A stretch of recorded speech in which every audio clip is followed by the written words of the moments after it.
Di era sistem kesehatan nasional yang saat ini dipegang oleh BPJS, itu memiliki tantangan tersendiri. Banyak rumah sakit mengeluhkan klaim dari BPJS itu terlalu kecil. Nah, untuk dapat survive, rumah sakit harus melakukan dua cara yang sebenarnya standar.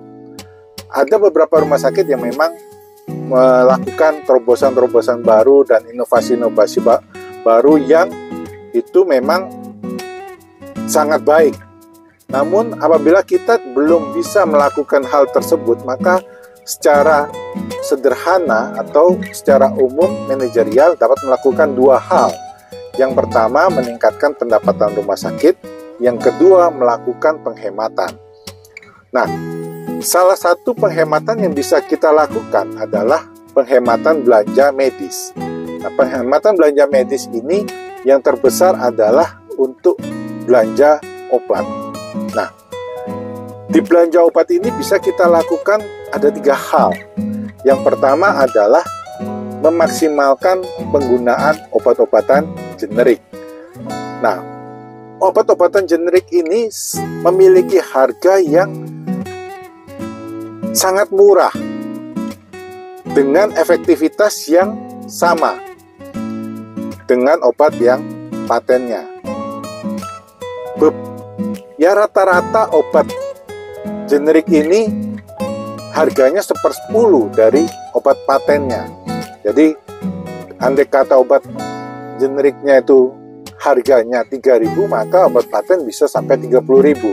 Nah, hal inilah yang perlu ditekankan kepada staf medis, terutama dokter, untuk selalu meresepkan obat-obatan generik.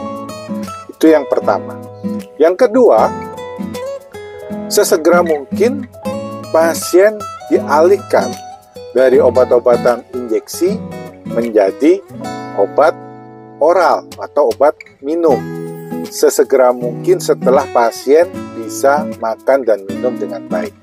Nah, kita harus tahu bahwa obat-obatan oral atau obat tablet atau obat sirup yang ada itu harganya 1/10 dari obat injeksi. Rata-rata ini ya, kalau kita rata-ratakan. Bahkan ada yang lebih dari 10 kali lipat. Jadi harga obat injeksinya bisa 10 kali lipat atau lebih dari obat minumnya. Nah, oleh sebab itu sangat menguntungkan kalau sesegera mungkin diganti dari obat injeksi menjadi obat minum begitu pasien bisa makan dan minum dengan baik. Nah, dalam hal ini jangan terlalu buru-buru, atau juga kalau memang pasiennya masih memerlukan reaksi yang cepat atau kebutuhan yang cepat dari obat injeksi, itu masih bisa diberikan. Jangan terlalu buru-buru untuk mengganti ke obat oral. Tetapi begitu semua hal sudah menuju ke arah perbaikan, sesegera mungkin gantilah obat injeksi menjadi obat oral atau obat minum. Jangan menunggu pada saat pasien pulang baru diberikan obat minum untuk di rumah. Nah, itu sangat merugikan rumah sakit. Pada dasarnya obat injeksi itu akan digunakan rata-rata adalah 1 atau 2 hari pertama pada saat pasien memang gejalanya sangat berat. Nah, pada saat di hari ketiga dan seterusnya, rata-rata pasien sudah mulai bisa makan minum dengan baik. Nah, di saat itulah kita sudah berpikir untuk mengganti obat injeksi menjadi obat minum atau obat oral. Nah, yang ketiga adalah vitamin dan suplemen. Nah, sebenarnya vitamin dan suplemen ini dibuat adalah untuk orang-orang yang mengalami defisiensi atau untuk mencukupi kebutuhan sehari-hari apabila tidak bisa didapatkan dari makanan atau minuman. Jadi kalau pasiennya itu sulit makan dan minum, maka kita bisa memberikan suplemen dan vitamin untuk mencukupi kebutuhan sehari-harinya.